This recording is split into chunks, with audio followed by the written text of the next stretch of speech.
Hello friends, आज के इस वीडियो में हम लोग देखने वाले हैं मैथ का 5 कदम का अगला सेशन। और इसमें 5 अलग अलग बेहतरीन आपको क्वेश्चन लेके आया हूं और उसका सोल्यूशन बहुत ही शानदार होने वाला है।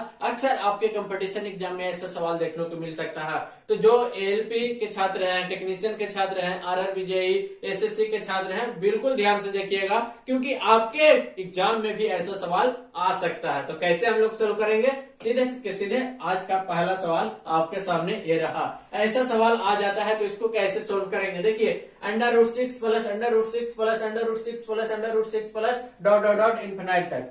आप बताइए कि इसका आंसर क्या हो गया?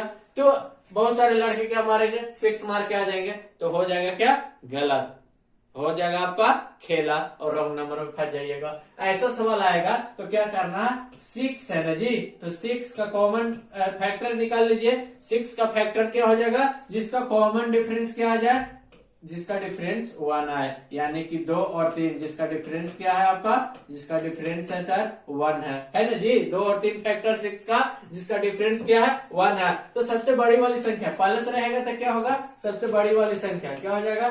सबसे बड़ी वाली संख्या आंसर हो जाएगा। सबसे बड़ी वाली संख्या तो क्या है? सबसे बड़ी वाली संख्या 6 के फैक्टर में 2 और 3 में 3 sir. Option number 3 is the answer हो गया। क्या? Option A is the correct answer. अगर सवाल रहता √6 minus √6 minus √6 minus √6 minus dot dot dot infinite तक, अब इसका आंसर पूछता तो इसका क्या करते हैं? 6 तो है ही, इसका डिफरेंस कॉमन फैक्टर क्या हो जाएगा? 2 और 3। अब इसका डिफरेंस देखिए तो है ना 1। अब इसका माइनस है तो क्या होता? छोटी वाली संख्या हो जाता आंसर।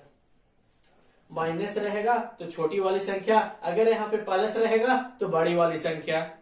फैक्टर निकाल लीजिएगा। अगर यहाँ पे रहता क्या? 12 plus 12 plus 12 dot dot dot infinite तक। अब इसका आंसर बताइए। तो 12 के साथ निकाल लेंगे फैक्टर जिसका डिफरेंस क्या है?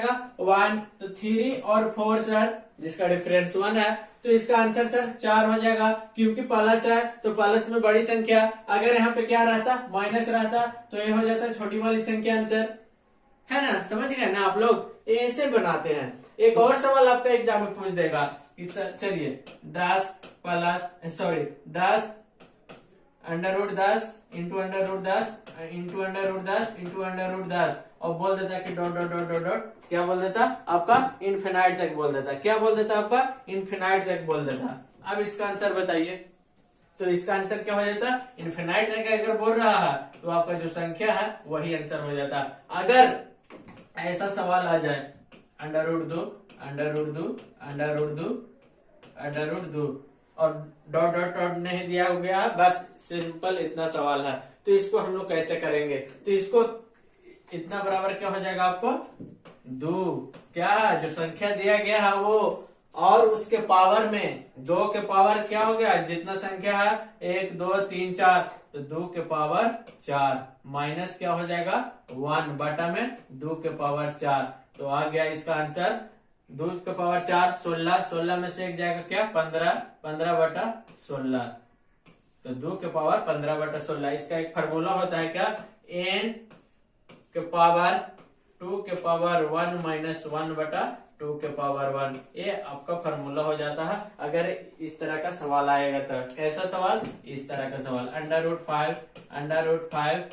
√5 अब ऐसा सवाल दे देता। अब इसके ऑप्शन रहता है 2 3 4, कुछ भी ऑप्शन रह सकता है। अब इसको कैसे बनाएंगे? तो सर आप ही अभी बताए हैं कि n के पावर 2 के पावर n माइनस 1 बटा 2 के पावर n क्या है जी? आपका 5 है तो 5 यहाँ हो जाएगा सर। 2 के पावर n यानी कि 2 के पावर n कितना संख्या है? 1 2 3 तो 2 के पावर 3 8 हो जाएगा। 8 में से 1 घट जाएगा तो 7 हो जाएगा। बटा में क्या हो जाएगा? 2 के पावर n यानी कि 8। 5 के पावर 7 बटा 8 आंसर हो जाएगा। तो देखिए एक सवाल ऐसा आ सकता है जिसमें प्लस रहेगा तो फैक्टर निकाल के उसको करेंगे। अगर यहाँ पे आप बोलिएगा कि सर यहाँ पे फैक्टर नहीं निकलता था, जैसे कि 6 के जगह पे क्या रहता? सर 6 के जगह पे 11 रहता था, यहाँ पे 11 रहता था, इसका कैसे फैक्टर निकलेगा? गुरुजी तो चालाक हैं कि फैक्टर वाला बता दिए। अब चेला कहेगा कि सर 11 आ जाएगा था क्योंकि √11 प्लस √11 प्लस √11 रहता था तब गुरुजी बताइए, तब क्या करते हैं बाबू कि √11 प्लस √11 प्लस √11 प्लस है तो 11 के आगे वाली संख्या देखेंगे कौन होता है 12। अब 12 को तो फैक्टर निकल सकता है ना, 12 के तो निकल सकता है, तो क्या करेंगे 12 के 3 और 4 फैक्टर हो गया, तो इसका आंसर जो हो जाएगा 3 और 4 आंसर हो जाएगा। यानी कि 3 और 4 के बीच में कोई भी संख्या आंसर हो सकती है। अगर रहता सर यहाँ पे क्या रहता 13 रहता और ये माइनस माइनस में रहता, ये 13 रहता और यहाँ माइनस माइनस में रहता, तो माइनस वाला के पीछे लेंगे 12। अब 12 के तो फैक्टर जानते हैं 3 4, इसका भी आंसर क्या हो जाता 3 और 4 के बीच में हो जाता। तो ये सवाल था एक, और एक सवाल से बहुत सारा आपको सवाल हम यहाँ पे बना के सिखाए हैं, तो ऐसा सवाल आपको आएगा तो किस तरह से करेंगे, ये वीडियो अच्छा से देखिएगा, आपको पूरा का पूरा समझ में आएगा। आई होप आपको अच्छा लगा होगा। एक और प्रश्न आपके सामने बहुत ही अच्छा है, 750 रुपए के 3 महीने के लिए निवेश करने पे 18 रुपए ब्याज दिया गया, तो वार्षिक साधारण ब्याज की दर क्या है। ब्याज बराबर क्या है जी, फार्मूला आप सभी लोग जानते हैं PRT, यानी कि मूलधन गुने समय गुने दर बटा 100। ब्याज दिया गया है 18 रुपया, मूलधन क्या है 750 रुपया, और रेट निकालने के लिए दिया है कि दर निकालिए, और टी दिया गया है 3 महीने के लिए, तो 3 बटा क्या हो जाएगा 12 हो जाएगा। साल भर के लिए निकलते हैं तो 3 बटा क्या हो जाएगा 12, और ये हो गया आपका 100। चलिए अब आप निकाल दीजिए, 3 चौको 12 कट गया। अब यहाँ से और कटेगा 10 से 10 कट गया, और ये कट गया आपका 6 का 18, और ये आपका 25 75 कट गया जी। अब यहाँ से काटिए 5 पचे 25 और 2 पचे 10, और कटेगा नहीं कटेगा, चलिए नहीं कटेगा। अब r बराबर क्या हो जाएगा 6 दूनी 12 चौको 48 बटा क्या हो जाएगा आपका 5 हो जाएगा, यानी कि r बराबर हो गया 9 पचे 45 और 6 पचे 30, 9.6% आपका क्या हो जाएगा रेट आ जाएगा, यानी कि option number 2 is the correct answer 9.6%। तो देखिए कुछ नहीं था, फार्मूला बेसिस रहा था एग्जाम में। अगर आपको मैथ में फार्मूला नहीं याद है, कॉन्सेप्ट नहीं याद है, ट्रिक नहीं याद है, तो आप कुछ नहीं कर सकते हैं। आपको ये चीजें याद रखना पड़ेगा, और याद कब होगा जब आप बनाइएगा, बार बार बनाइएगा, वीडियो देखने से नहीं होगा। आपको क्या करना प्रैक्टिस करना पड़ेगा, लिख के बनाना पड़ेगा, आपको नोट्स बनाना होगा, रफली एंड नोट्स, ये सारी चीजें करनी पड़ेगी, तब आपको मैथ एंड रीजनिंग या कोई भी सब्जेक्ट आपको मजबूत कर सकता है। अगला प्रश्न आपके सामने ये रहा, 2 पाइप एक ही समय में एक कार्य करने पे एक टंकी को क्रमशः 3 और 4 घंटे में भरता है। चलिए 2 पाइप है जी, पहला पाइप ए है जो 3 घंटा में भर रहा है एक ही समय में, और दूसरा पाइप बी है जो 4 घंटा में भर सकते हैं, जबकि एक तीसरा पाइप की टंकी 8 घंटा में खाली कर सकता है। लो तीसरा टंकी है जो 8 घंटा में खाली करता है, ये दोनों भर रहा है तो प्लस से इसको इंडिकेट करेंगे, और ये वाला खाली कर रहा है तो एक हो जाएगा माइनस से इसको इंडिकेट करेंगे। अब आगे पढ़िए, तीनों पाइपों को एक साथ खोला गया था जब टंकी 1/12 भाग भरा हुआ था। 1/12 भाग क्या था भरा हुआ था 1/12 भाग, यानी कि खाली कितना टंकी था 11/12 भाग क्या था खाली था, 11/12 भाग खाली टंकी था, ठीक है, 1/12 भाग भरा हुआ था, ठीक है। अब इसको क्या करना है, आप सभी लोग जानते हैं कि ऐसा प्रश्न को हम लोग क्या करते हैं एलसीएम निकालते हैं सर। 3 4 8 का एलसीएम आ जाएगा आपका 24, इसका एफिशिएंसी क्या आ जाएगा 8, बी का एफिशिएंसी 6 और सी का एफिशिएंसी 3 आ जाएगा सर। आप बताइए सर कि 11/12 भाग हमको भरना है, तो टंकी भरने में लगा समय बराबर क्या हो जाएगा, कितना भरना है 11/12 भाग भरना है, टोटल कितना है 24। अब 24 और ये दोनों के जोड़ के इसको क्या करेंगे माइनस, 8 6 14 माइनस 3, तो 14 माइनस 3 हो जाएगा क्या आपका 11 सर। तो 11 से 11 खत्म, 12 दूनी 24, यानी कि 2 घंटा में क्या होगा भरेगा। 11/12 भाग क्या करेगा 2 घंटा में भरेगा। 1/12 भाग भरा हुआ था तो कितना खाली था, तो 12 में से 1 जाएगा क्या 11/12 भाग खाली था। अब इसी को भरना है ना, और टोटल क्या आ गया आपका 24, और 24 में क्या करेंगे 24/8 से 14 माइनस खाली कर रहा तो क्या आ जाएगा 3, यानी कि 24/11 गुने 11/12 भाग भरना है। तो आपके कैलकुलेशन करके आया क्या 2 घंटा का समय। क्या सवाल है, चलिए अगला सवाल आपके सामने ये रहा। बहुत ही बेहतरीन सवाल आपके सामने फिर से। अमर और अजय की वर्तमान आयु का अनुपात, अमर है जी और अजय है, क्या है अमर और अजय, अमर और अजय है, क्या है अमर और अजय की आयु का अनुपात है क्या 6:1 है। 7 वर्ष पश्चात यानी कि 7 वर्ष पश्चात यानी कि बाद में यह अनुपात इतना हो जाएगा। तो अजय की वर्तमान आयु ज्ञात करने के लिए बोल रहा, यानी कि क्या करेंगे 6x + 7 7 वर्ष बाद, और ये x प्लस हो जाएगा 7, कितना हो जाएगा जी अनुपात 7:2 हो जाएगा। अब इसको क्या करेंगे गुना करेंगे तो 6 दूनी 12x + 14, और ये हो जाएगा आपका 7x + 49 हो जाएगा जी। 7x इधर आ जाएगा तो 12x में से 7x जाएगा तो 5x बचेगा, 49 में से 14 जाएगा तो क्या आ जाएगा 35 आ जाएगा सर। x बराबर क्या आ जाएगा x बराबर 7 आ जाएगा सर। तो अजय की वर्तमान आयु पूछ रहा है, तो अजय की वर्तमान आयु क्या है अजय 1 था, यानी कि x था, तो x बराबर क्या आ जाएगा 7 आ जाएगा। ये अजय का जो वर्तमान आयु है जो 7 वर्ष है। अगर अमर का पूछता, अमर की वर्तमान आयु बताए तो अमर क्या है 6x, तो 6 गुने x कितना आया 7 आया, तो इसका हो जाता 42 वर्ष। ठीक है, ऐसे हम लोग इसको सोल्यूशन करेंगे। अजय का आयु वर्तमान आयु 7, अमर का वर्तमान आयु पूछता तो 42। ठीक है, चलिए अगला सवाल आपके सामने ये रहा। आज का आखिरी सवाल भी है, बहुत ही बेहतरीन है, एग्जाम में ऐसा आता है लड़के छोड़ देते हैं।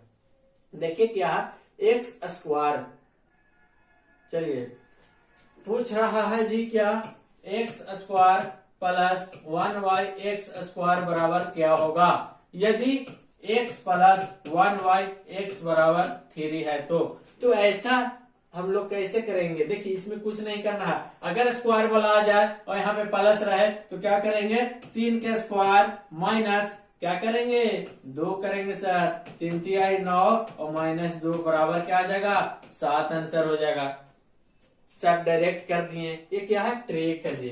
अगर आप चलेंगे कॉन्सेप्ट से तो कॉन्सेप्ट से भी मैं बना देता हूं। कॉन्सेप्ट क्या कह रहा x + 1/x बराबर क्या है आपका 3। अब स्क्वायरिंग बोथ साइड कीजिए, दोनों साइड स्क्वायर करेंगे तो क्या आ जाएगा, लीजिए स्क्वायर कर दिए। अब a + b के होल स्क्वायर जानते हैं, a + b के होल स्क्वायर जानते हैं, तो जी सर a² + b² + 2ab होता है सर। तो लिखिए a² यानी कि x² + 1/x² हो जाएगा, a² + b² + 2a और b, और ये क्या होगा 3 × 9 हो जाएगा। अब x से कट गया, अब आगे क्या x² + 1y(x² बराबर 9, और ये 2 उधर जाएगा तो क्या हो जाएगा -2, यानी कि आगे क्या आपका 7 कितना बराबर x² + 1y(x² बराबर क्या आ जाएगा 7 आ जाएगा। तो 7 आया ना, तो ऐसे आप लोग कीजिएगा जी। एग्जाम में समय रहता है नहीं सर, कुछ नहीं करना। x² देख रहे हैं यहाँ 3 है तो 3 का स्क्वायर करेंगे और -2 कर देंगे यानी कि 7। अगर सर यहाँ पे रहता क्या माइनस रहता था, यहाँ पे माइनस रहता तो क्या करते हैं और स्क्वायर रहता तो कुछ नहीं करते, 3 के स्क्वायर यहाँ माइनस है तो यहाँ प्लस हो जाता, तो 3 × 3 = 9, 2 = 11 आंसर हो जाता। क्या हो जाता प्लस है तो यहाँ क्या हो जाता माइनस हो जाता, माइनस है तो यहाँ क्या हो जाता प्लस हो जाता, यानी कि उधर जाएगा तो क्या आ जाएगा 2 बढ़ जाएगा, इसीलिए 11 आंसर हो जाता, माइनस रहेगा तो। ठीक है, ऐसा सवाल एक और आपको बताते हैं क्यू वाला मैं बताता हूँ ऐसा सवाल आपके सामने। जैसे कि आपके प्रश्न रहेगा x + 1y(x) बराबर रह गया आपके कितना दे दे 7 दे देते हैं। ठीक है, और पूछ देगा x³ + 1y(x³ बराबर 1।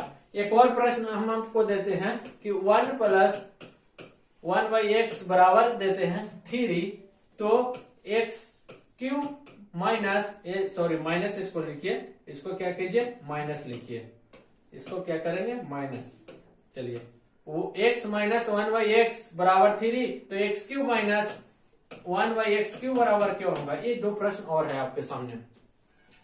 एक्स स्क्वायर वाला तो देख लिए कि अगर प्लस है तो क्या हो जाता, इसका n मानिए तो n के स्क्वायर माइनस क्या हो जाता 2 हो जाता। अगर यहाँ पे माइनस है तो क्या हो जाता n का स्क्वायर प्लस 2 हो जाता। तो ये तो सीख गए। अब क्यूब वाला है तो क्यूब वाला कैसे बनाएंगे, 1x प्लस 1/x बराबर 7 है, तो पूछ रहा है x cube plus 1/x cube बराबर 8, तो कुछ नहीं करेंगे, कितना संख्या दिया गया है 7, तो 7 का क्यूब करेंगे जी, क्यूब पूछ रहा है ना, तो 7 का क्यूब करेंगे, माइनस करेंगे ये दोनों का मल्टीप्लाई 7 गुने 3। अब निकालिए 7 का क्यूब क्या हो जाएगा आपका 7 49 में फिर 7 से 243, माइनस क्या हो जाएगा 21 हो जाएगा, घटाइए ये क्या आ जाएगा 2 और 2 और 2, यानी कि 222 आंसर हो जाएगा। अगर इसका निकालने के लिए बोलेगा कि x माइनस 1/x बराबर 3, तो x cube minus 1/x cube बराबर क्या हो जाएगा, तो कुछ न करेंगे 3 के क्या करेंगे क्यूब करेंगे, क्योंकि क्यूब वाला पूछ रहा, और ये माइनस है तो यहाँ क्या हो जाएगा आपका प्लस हो जाएगा। अब ये दोनों का गुणनफल यानी कि 3 3 9 हो जाएगा। तो अब इसको निकालिए, ये 27 होगा जी, और ये प्लस 9, यानी कि इसका आंसर आ जाएगा 36। अब उस तरह से कीजिएगा कि इसका क्यूब सब कीजिए, तो 1 माइनस बी के होल क्यूब बराबर निकालिए, उस तरह से आप निकालते रहिए, समय आपका जाएगा, आपका क्वेश्चन छूटेगा, क्योंकि 1 घंटा रहवे करता है, 75 क्वेश्चन बनाना है। कैसे बनाएंगे 60 मिनट में, क्या 60 मिनट में क्या है 75 क्वेश्चन जी बनेगा, 1 मिनट भी नहीं समय दे रहा है एक क्वेश्चन पे, तो कैसे बनेगा। तो इसीलिए तो आपके कॉन्सेप्ट एंड ट्रिक दोनों काम करता है, कि जहां पे ट्रिक वहां पे ट्रिक, जहां पे कॉन्सेप्ट कम कर रहा है वहां पे कॉन्सेप्ट कम करेंगे। तो इसके लिए आपको ट्रिक की जरूरत है, कॉन्सेप्ट की जरूरत नहीं है। कॉन्सेप्ट आपके माइंड में होना चाहिए, एग्जाम में ट्रिक होना चाहिए, और इस तरह से ट्रिक करके आप बनाइएगा तो आप सफल हो पाइएगा। तो इस तरह से हमारा आज का 5 कदम का सेशन समाप्त होता है। तो इसी तरह से वीडियो अगर आपके लिए चाहते हैं कि हाँ सर लाएं, तो आपको क्या करना है, कमेंट करके बताना है और शेयर करना है, चैनल को सब्सक्राइब भी करना है। ठीक है, मिलते हैं हम लोग अगले वीडियो में। Thank you.